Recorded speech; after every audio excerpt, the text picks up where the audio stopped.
Assalamualaikum, kembali lagi di Makin Privat. Oke, kali ini kakak akan melanjutkan pembahasan penilaian tengah semester 1 untuk kimia kelas 12.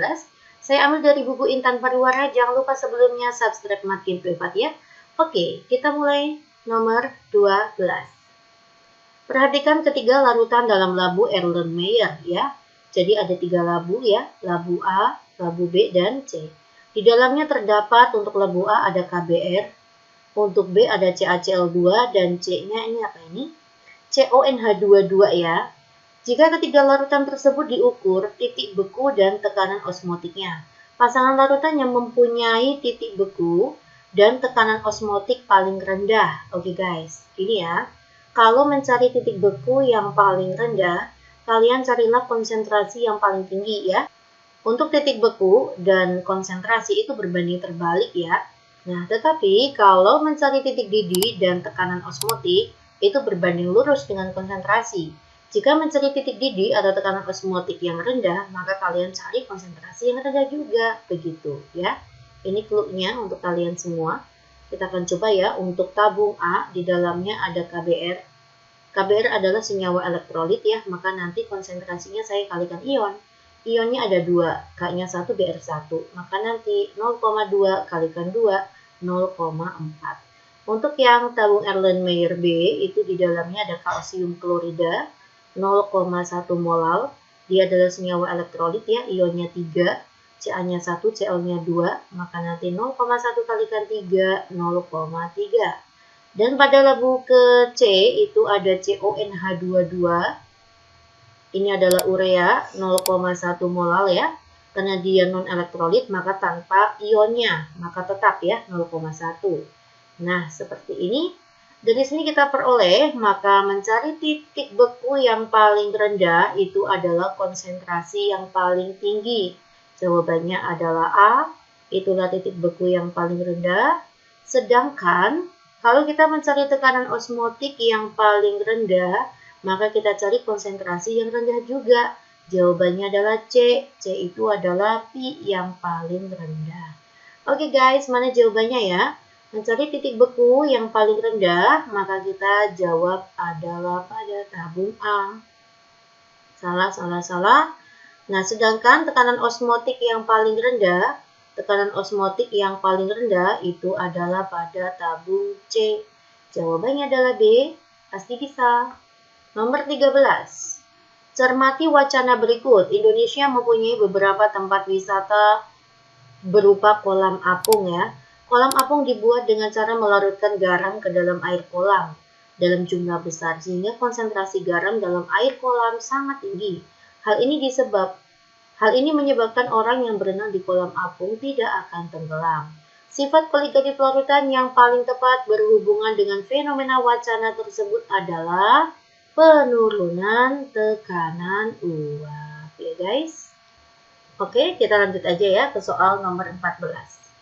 Kristal asam oksalat H2C2O4X H2O sebanyak 75,6 gram. Diketahui gram terlarutnya adalah 75,6 gram. Dilarutkan dalam 800 gram air, maka GP-nya adalah 800 gram. Ternyata larutan tersebut membeku. Membeku itu adalah TFL-nya ya. Membeku pada suhu negatif 2,43 Celcius. Ini pelarutnya air ya. Maka nanti titik beku pelarutnya itu 0 derajat Celcius. Selanjutnya, apabila KF-nya itu adalah 1,8 Celcius per molal. Pertanyaannya apa nih? Oh, alfa ya. Alfanya 0,4 ditanya rumus kristalnya. Intinya di sini kita akan mencari nilai X-nya ya. Kan nanti tadi senyawanya tuh H2C2O4X H2O. Nah, ini X-nya berapa? Makanya kita akan mencari MR-nya. Ya, tujuan kita mencari MR di sini saya ambil dari rumus delta TF ya. Delta TF itu rumusnya adalah M dikalikan KF. Jangan lupa di sini kita kalikan faktor Van Hoff. Karena asam oksalat ini adalah asam lemah, maka dia dikatakan elektrolit lemah. Begitu guys. Ya, delta TF-nya berapa? Apabila TFL-nya adalah min 2,43, maka delta TF-nya jadi positif. 2,43. Dari mana Mbak? Dari sini ya. Rumusnya delta TF itu adalah TF-nya pelarut dikurangi TF-nya larutan. Pelarutnya air, maka air membeku pada suhu 0 dikurangi TF-nya larutan min 2,43. Maka delta TF-nya jadi positif. Oke guys. Nah, kita akan mencari molalitas. Rumusnya apa? GT dibagi dengan MR dikalikan 1000 dibagi dengan GP-nya 800, KF-nya adalah 1,8, dikalikan I ya. I-nya akan saya cari terpisah di sini aja ya. Mencari I itu rumusnya adalah 1 plus N-1 dikalikan alfa. Nah, 1 ditambah N itu adalah jumlah ion. Jumlah ionnya berapa? Saya akan buat di sini ya. Ada H2C2O4 X H2O akan terion menjadi, ingat, pada senyawa hidrat itu yang terion adalah H2C2O4-nya saja. Nah, karena hidratnya itu melepas menjadi molekulnya. Nah, ionisasinya itu adalah 2H+ dan C2O4 2- plus XH2O. Nah, ini bukan ion tetapi molekul ya untuk H2O-nya ya. Maka jumlah ionnya itu 2 ditambah 1, 3. Kita masukkan di sini 3 ya. Begitu ya, Dek. Dikurangi 1 dikalikan alfa, alfanya ternyata di soal 0,4. Maka 1 ditambah, ini 2 ya, 2 kalikan 0,4 itu adalah 0,8. Ketemulah I-nya 1,8. Kita masukkan ke perhitungan tadi 1,8. Paham ya, Dek? Ini kita hilangkan aja 2, maka nanti 75,6 saya kali dengan 10. Saya kali dengan 1,8 dikali 1,8 kembali, lalu saya bagi dengan 8. Ya, maka nanti saya hitung langsung aja ya. MR-nya itu adalah 306,18, saya bagi dengan 2,43. Ya, hasilnya adalah 126. Inilah MR-nya ya, Dek. Nah, setelah ketemu MR, maka nanti X-nya ketemu. Jadi MR H2C2O4 X H2O ini nilainya adalah 126. Kita akan mencari MR-nya H2C2O4 terlebih dahulu ya. H-nya ada 2, maka 1 kalikan 2 kan 2. Ditambah C-nya ada 2, maka 24. Ditambah oksigennya ada 6 ya. 16 dikalikan 4 itu adalah 64. Maka untuk H2C2O4-nya adalah 90. Ditambah X dikalikan MR-nya H2O itu 18 sama dengan 126. Ya, selanjutnya 126 saya kurangi dengan 90 itu adalah 36, maka nanti X-nya 36 dibagi 18. 36 bagi 18 adalah 2, begitu guys. Maka jawaban yang tepat itu adalah poin B, pasti bisa. X-nya adalah 2. Lanjut, kita masuk ke soal nomor 15. Unsur klor yang mempunyai bilangan oksidasi terendah. Ya, Cl itu adalah golongan 7, maka biloks yang paling rendah itu adalah negatif 1. Ya, di mana kita ketemu negatif 1? Jawaban yang tepat mana, D? Jawabannya adalah A ya. Bagaimana? Kok bisa jawabannya A, D? Ca itu adalah plus 2, karena golongan 2, maka di sini adalah min 2. Cl-nya ada 2, min 2 bagi 2 itu adalah min 1. Udah gitu aja ya. Nomor 16, zat yang berperan sebagai oksidator dan perubahan bilangan oksidasinya. Oksidator itu adalah zat yang mengalami reduksi. Reduksi itu artinya biloksnya turun. Di sini setelah kita lihat ya, yang mengalami reduksi itu adalah NaClO3 menjadi NaCl. Yang mengalami oksidasi, kalau saya lihat tuh Ki menjadi I2. Ya, saya akan buat di sini untuk NaClO3 menjadi NaCl ya. Maka perubahan biloksnya itu berapa? Yang mengalami perubahan biloks itu adalah Cl-nya. Na itu plus 1, O itu min 2 kalikan 3 min 6. Min 6 tambah 1 berapa? Min 5, maka Cl-nya plus 5. Di sini Na adalah plus 1, maka Cl-nya berapa? Min 1. Plus 1 tambah berapa biar 0 gitu ya guys. 5 ke min 1 maka reduksi 6 elektron atau turun 6. Jawabannya E. 17. Setelah disetarakan, 1 mol asam nitrat dapat mengoksidasi hidrogen sulfida sebanyak berapa? kita akan setarakan terlebih dahulu ya. Ada HNO3 ditambah dengan H2S menghasilkan S, nitrogen monoksida, dan air. Ya, kita akan menentukan yang mengalami perubahan Bilox. Di sini ada N dan ada S. Ya, S itu Biloxnya 0, H itu plus 2 ya, maka di sini S-nya min 2. Min 2 ke 0 itu mengalami oksidasi 2 elektron. Selanjutnya, untuk N ya, itu adalah plus 1, ini adalah min 6, maka N-nya adalah plus 5. Di sini ada min 2, maka sini plus 2. 5 ke 2, maka turun 3. Selanjutnya kita kalikan silang ya, ini dikalikan 2, ini kalikan 3. Maka menjadi, sini koefisiennya 2, di sini koefisiennya 2, lalu di sini ada 3, di sini ada 3. Lalu saya letakkan sini 4 ya, karena hidrogennya ruas kiri ada 8 ya, maka ruas kanan juga wajib 8. Oksigennya sudah setara. Sudah setara semuanya. Setelah disetarakan 1 mol asam nitrat, oh ternyata asam nitratnya itu adalah 1 mol. Maka hidrogen sulfidanya berapa mol? Hidrogen sulfida itu H2S ya. Kita gunakan perbandingan koefisien, maka nanti molnya H2S adalah 3 per 2 dikali dengan 1 ya. Jawabannya 1,5 mol. Oke guys, jawabannya adalah B. Kita masuk ke soal nomor 18. Diketahui untuk nilai ABC F-nya ya, maka kita setarakan ya. Al ditambah dengan NO3- ditambah dengan OH- ditambah dengan H2O menghasilkan AlO2- ditambah dengan NH4+. Ya, Al ke Al ya. Nanti N ke N yang mengalami perubahan Bilox. Al itu 0, di sini O adalah min 2 kalikan 2 itu min 4. Min 4 tambah berapa? Biar min 1, maka nanti sini plus 3. 0 ke 3, maka Biloxnya naik 3. Selanjutnya, di sini O itu min 2 kalikan 3 itu min 6. Min 6 tambah berapa? Biar min 1, plus 5. Di sini H itu adalah plus 1, plus 1 kalikan 4, maka plus 4.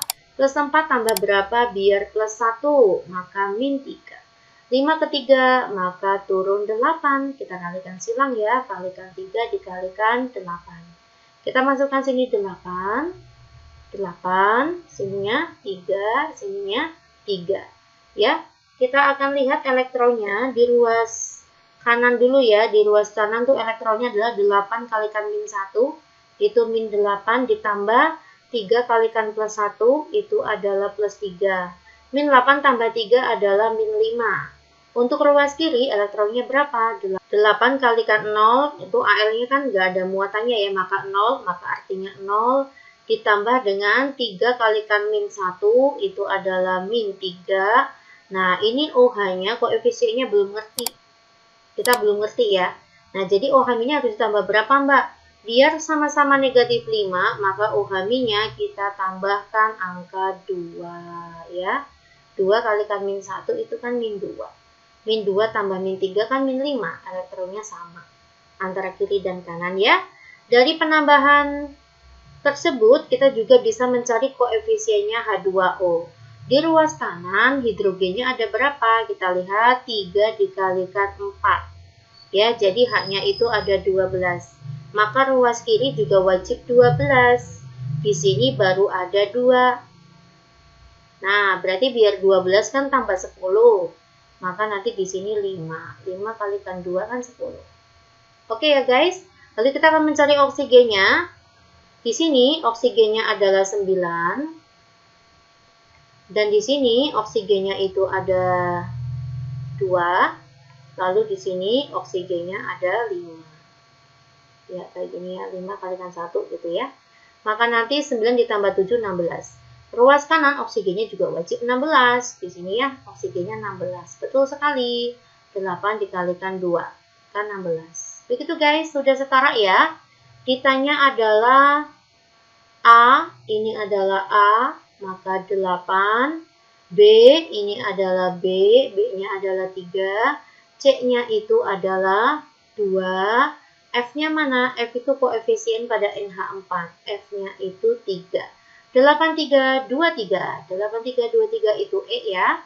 Pasti bisa. Kita masuk ke soal 19. Di antara reaksi kimia berikut yang termasuk reaksi redoks. Ciri-ciri redoks salah satunya ada unsur bebas. Ya, mana Dek? Jawaban yang tepat itu adalah C. Di sini ada unsur bebas yaitu Sn. Ya, nanti Sn mengalami oksidasi, nanti N-nya mengalami reduksi. Itu aja. Jawabannya adalah C. Next, kita masuk ke soal nomor 20. Ini adalah volta ya. Diketahui N0-nya Zn adalah min 0,76, sedangkan N0-nya Ag plus 0,8. Maka notasi sel yang tepat adalah yang lebih besar itu adalah Ag. Ag mengalami reduksi. Kalau untuk notasi sel, reduksi itu di sisi kanan. Maka ini salah. Reduksi itu biloxnya turun ya, ini biloxnya naik. Berarti yang benar adalah poin C. Ag plus menjadi Ag, kan biloxnya turun. Yang mengalami oksidasi adalah Zn. Zn menjadi Zn2+. Gitu ya. Lanjut, kita masuk ke soal nomor 21. Berdasarkan data tersebut, pernyataan yang benar adalah, kita lihat ya. Di sini berarti logamnya ada Zn, Pb, dan Cu. Nah, langkah pertama kita carilah volt yang lebih besar dulu yaitu 0,63. Artinya itu Zn di kirinya Pb dengan selisih 0,63. Selanjutnya ternyata Cu di kanannya Pb. Oh, begini, ada Cu di kanannya Pb dengan selisih 0,47. Ya. Inilah urutan untuk logam-logam di dalam direct volta ya, Zn, Pb, Cu. Semakin ke kanan nilai N0-nya itu semakin besar atau semakin positif, semakin ke kiri nilai N0-nya semakin negatif atau semakin kecil. Jadi N0-nya Zn itu lebih kecil daripada Pb, lebih kecil daripada Cu. Poin A, Cu lebih kecil daripada Pb, salah, Cu itu yang paling besar. Logam Cu dapat mengoksidasi logam Pb. Mengoksidasi itu nama lain dari oksidator. Ya, oksidator itu adalah zat yang mengalami reduksi. Betul sekali ya, semakin ke kanan itu semakin mengalami reduksi, semakin ke kiri semakin mengalami oksidasi. Jadi Cu itu kan reduksinya yang paling kuat ya, maka dia bisa mengoksidasi. Mengoksidasi itu nama lain oksidator ya. Oksidator itu zat yang mengalami reduksi, betul ya, Cu maka bisa mengoksidasi Pb dan Zn. Kita lanjut ya ke soal nomor 22. Peristiwa yang terjadi pada alat seperti gambar tersebut adalah, ini adalah elektrolisis ya, Dek. Kita lihat larutan yang dielektrolisis itu adalah leburan seng. Nah, maka nanti seng itu larinya ke katoda ya. Misalkan saya ambil aja leburan seng apa ya? ZnCl2, nggak masalah. Maka terion menjadi Zn2+ dan 2Cl-. Nah, seng itu nanti larinya ke katoda. Nah, maka nanti yang bereaksi adalah sengnya. Karena bentuknya leburan ya, maka yang bereaksi logamnya. Katoda mengalami reduksi, maka Zn2+ ditambah dengan 2E menghasilkan Zn. Ya, nanti di katoda terjadi endapan seng. Coba kita lihat ya. Peristiwa yang terjadi, ion seng ditarik ke anoda. Salah, harusnya ke katoda. Ion klorida, oh ini berarti leburannya tuh bener ya, ZnCl2. Ditarik ke katoda, salah. Harusnya nanti Cl- itu larinya ke anoda. Reaksinya adalah Cl- menjadi Cl2. Di sini 2, kita masukkan sini 2E. Ini reaksinya ya. Selanjutnya, ion klorida ditarik ke elektroda positif. Di dalam elektrolisis nanti berlaku kenap. Katoda negatif, anoda positif. Jadi anoda muatannya positif, katoda elektroda yang negatif. Ya, berarti Cl itu ditarik ke elektroda positif. Betul sekali ya, anoda itu kan positif. Ya, jawabannya adalah C. Kita lihat poin D ya, apakah Cl terbentuk di elektroda, gas Cl terbentuk di elektroda Y, ini Y. Ini adalah X-nya. Kita lihat ya, ini adalah pendek, di sini adalah panjang. Yang panjang itu positif ya, ini negatif. Berarti ini elektroda negatif, ini elektroda positif. Salah ya, elektroda negatif itu katoda. Harusnya di katoda itu akan terbentuk seng, ya bukan gas klorin, maka salah. Logam seng terbentuk di X. X itu adalah elektroda positif. Elektroda positif akan terbentuk gas Cl2, bukan logam seng. Begitu ya. Oke, kita lanjut ke soal nomor 23. Pasangan percobaan yang mempunyai reaksi yang sama pada katoda dan anode. Ya, kita akan coba ya satu persatu sekalian buat belajar. Larutan KCl itu adalah aqueous, larutan ya terion menjadi apa D, K+ dan Cl-. Nah, elektrodanya adalah karbon ya, maka nanti reaksi di katoda, yang katoda itu yang depan, nanti belakangnya ke anoda gitu ya. K+ itu adalah golongan 1A dan bentuknya adalah larutan, maka nanti yang bereaksi di katoda adalah airnya. 2H2O plus 2 elektron menghasilkan 2OH- dan H2. Selanjutnya, yang ke anoda itu adalah Cl-. Cl- itu artinya bukan asam oksi. Kalau bukan asam oksi, maka nanti yang bereaksi ya Cl-nya. Cl- menjadi Cl2, ya gas Cl2. Nanti sininya 2, sininya 2E, ya. Maka nanti di sini katoda menghasilkan gas H2 ya. Yang ditanya adalah yang di katoda. Ada gambaran ya, kita cek ke poin kedua. Di sini ada larutan. Larutan apa? Al2, SO4, 3. Nah, terion menjadi 2Al3+ dan 3SO4, 2-. Nah, tadi kan Mbak bilang ya, yang ke katoda yang mana Mbak? Yang muatannya positif ini. Al itu adalah aluminium. Aluminium, jika dalam bentuk larutan, maka yang bereaksi di katoda itu 2H2O-nya. Hafalan lagi ini harus bisa ya. Nah, ini reaksinya. Ya wis ya, berarti ini sama ya. Maka jawabannya adalah 1 dan 2. Kita cek ya untuk poin ketiga ya. Poin ketiga itu leburan ya. NaF dalam bentuk leburan terion menjadi Na+ dan F-. Siapa yang ke katode? Yang ke katode adalah Na. Na itu golongan 1A, tapi hati-hati bentuknya leburan. Maka yang bereaksi bukan air. Kalau pengen air itu bentuknya wajib larutan. Ya, karena leburan maka nanti yang di katode tetap logamnya. Logam Na+ yang bereaksi. Mengalami reduksi Na+ menjadi Na. Justru terbentuk logam Na ya di katode ya. Selanjutnya yang terakhir itu ada leburan CuCl2. CuCl2 terion menjadi Cu2+ dan 2Cl-. Yang ke katoda itu adalah Cu, bentuknya leburan. Kalau bentuknya leburan otomatis nanti logamnya yang di katode. Maka Cu2+ menjadi Cu. Nah, sininya 2E. Oke guys, jadi yang sama adalah poin 1 dan 2. Lanjut ya, kita masuk ke soal nomor 24. Elektrolisis kromium 3 klorida, maka nanti sini ada CrCl3 dalam waktu 90 menit. Dengan kuat arus itu adalah 10 ampere. Massa atom relatifnya kromium, AR-nya Cr itu adalah 52. Pertanyaannya, berapakah masanya kromium? Nah, ini kita bisa menggunakan hukum Faraday 1 ya. Rumusnya massa itu adalah E dikalikan I kalikan T dibagi 96500. E itu apa? E itu adalah AR dibagi dengan bilox ya. AR-nya siapa? AR-nya kromium. Biloxnya siapa ya? Biloxnya kromium ya. Atom relatifnya kromium adalah 52, biloxnya kromium berapa? Ini ada kromium 3. Ya, maka biloxnya 3. Kuat arusnya adalah 10 ampere, waktunya itu wajib detik ya. Maka 90 dikalikan 60 dibagi dengan 96.500.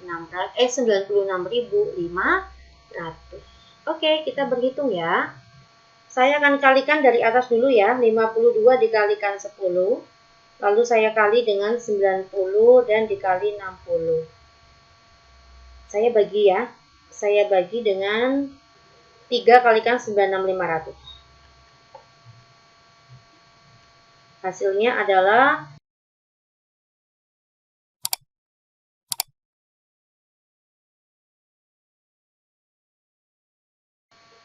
suatu sel volta terdiri atas elektroda Ag dan seng ya. Ini nih cara bacanya tuh N0-nya Ag ya.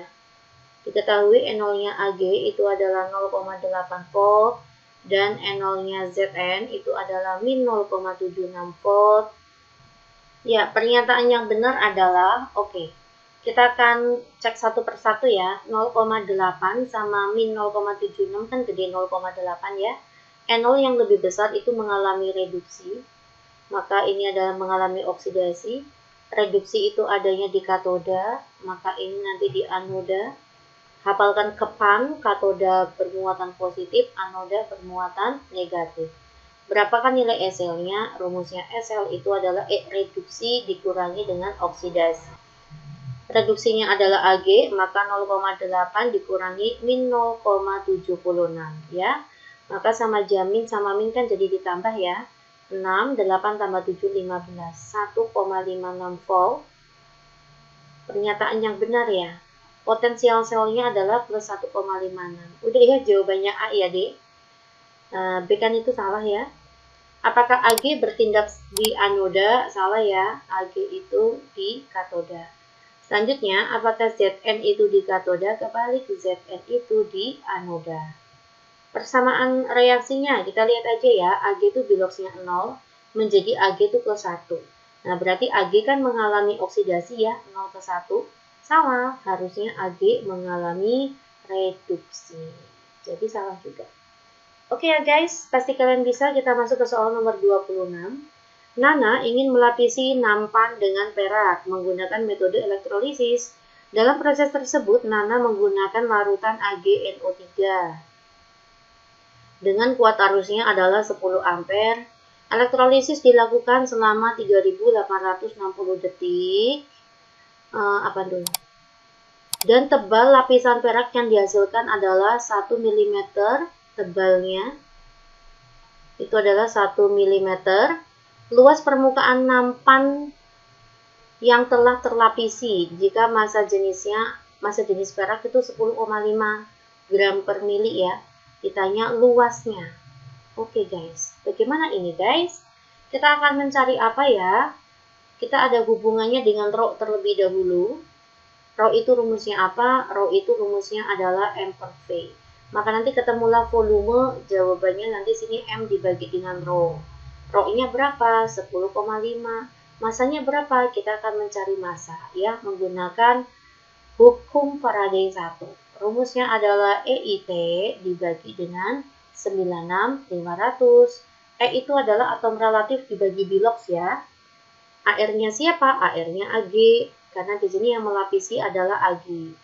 Ag itu AR-nya 108, I-nya adalah 10, waktunya di sini 3860. Ya, AR dibagi bilox ya, biloxnya Ag itu kan 1. Nah, lalu sini dikali dengan 96,500.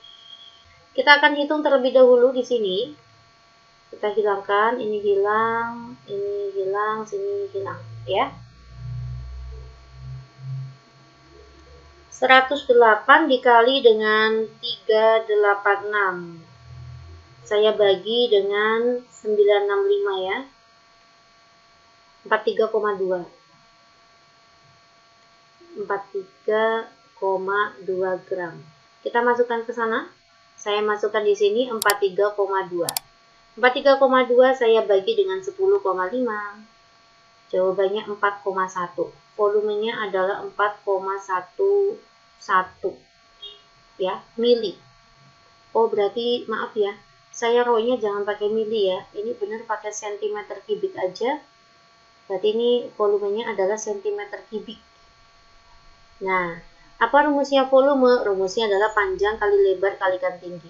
Volume panjang kalikan lebar itu disebut luas dikalikan tinggi. Nah, kita kan di sini kita sedang mencari luas ya. Maka nanti rumusnya luas itu adalah volume dibagi dengan tinggi. Volumenya berapa? 4,11. Tingginya berapa, Mbak? Ini tinggi sama aja tebal. Tebalnya 1 mm. Nah, maka milimeter saya buat menjadi senti ya. Kan di sini ada meter, desimeter, sentimeter, milimeter. Jadi milimeter ke sentimeter itu kita bagi dengan 10 ya, maka 0,1 cm. Saya masukkan di sini 0,1 ya. Maka jawabannya jadi 41,1 cm persegi. Oke, jawabannya adalah E ya. Pasti bisa. Nomor 27. Pada suatu proses elektrolisis arus listrik sebesar 1930 kolom, itu adalah Q-nya ya, dilewatkan dan mengendapkan logam X. Masanya X itu adalah 1,5 gram. Jika AR-nya X itu adalah 150, ion X-nya ditanya adalah tentukan ion X-nya. Oke guys, dari sini kita akan mencari rumus dari M ya. Rumusnya M itu kan itu tadi EIT dibagi dengan 96500 gitu ya guys. Jangan bingung, I kalikan T itu sama saja dengan kolom. Jadi kalau saya sederhanakan seperti ini, E dikalikan Q dibagi 96500 begitu. E-nya M-nya kita masukkan ya, 1,5 gram. E-nya apa Mbak? E itu kan tadi AR dibagi dengan bilox ya. 150 saya bagi dengan bilox yang nggak tahu. Q-nya itu adalah 1930 dibagi dengan 96500. Begitu. 1930 saya bagi dengan 96500 itu adalah 0,02 ya. Yang ini itu 0,02. Saya kali dengan 150 maka menjadi ini 3 hasilnya. Maka nanti rumusnya bilox adalah 3 dibagi 1,5. 2. Oke. Jawabannya adalah 2. Mana D? Jawabannya adalah poin C. Pasti bisa. Nomor 28. Perhatikan gambar berikut. Cara pencegahan korosi pada benda tersebut adalah, ya, dengan cara pengecatan, ini kurang tepat ya, Dek. Melumuri dengan oli, ini lebih tepat untuk alat kendaraan bermotor ya. Pembalutan dengan plastik, tidak, salah ya. Direndam dengan larutan asam, nanti tambah korosi ya. Asam itu pencegah asam itu justru menimbulkan korosi. Dihubungkan dengan lempeng magnesium. Ya, betul. Jawabannya adalah E ya. Ini sama aja dengan perlindungan katodik. Nomor 29. Perhatikan ilustrasi percobaan korosi berikut. Pernyataan yang tepat mengenai percobaan korosi adalah, kita lihat ya. Pada gambar A itu ada air dan paku. Otomatis A itu akan terkorosi ya. Selanjutnya pada gambar 2 itu B itu juga terkorosi.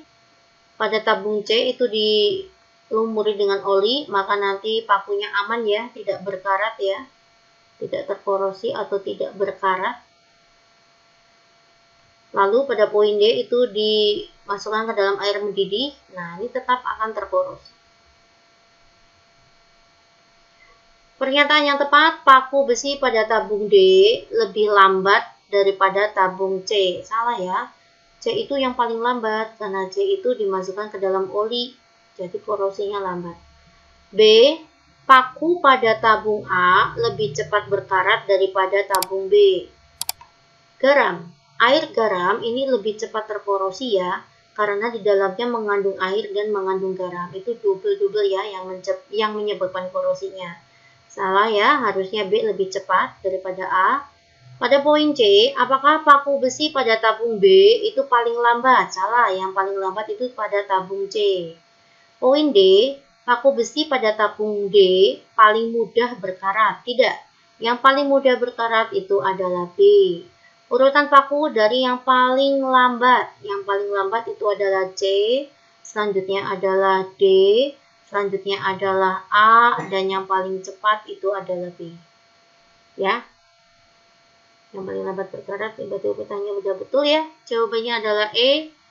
Ya, kita lanjut ya ke soal terakhir untuk pilihan ganda nomor 30. Korosi pada pipa bawah tanah merupakan proses elektrokimia dengan reaksi adalah sebagai berikut ya.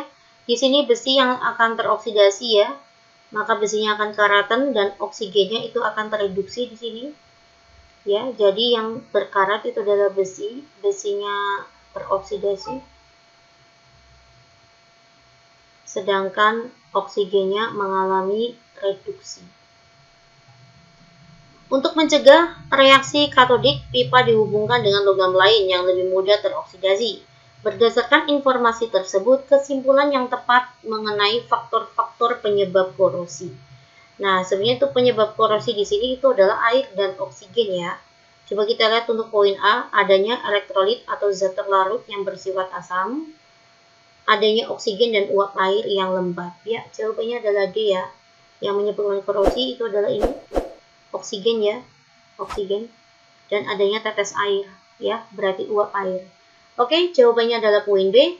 Ya, terima kasih perhatiannya. Kita sudah bahas 30 soal ya. Jangan lupa subscribe Matkim Privat dan kita simak kembali video Matkim Privat lainnya. Assalamualaikum.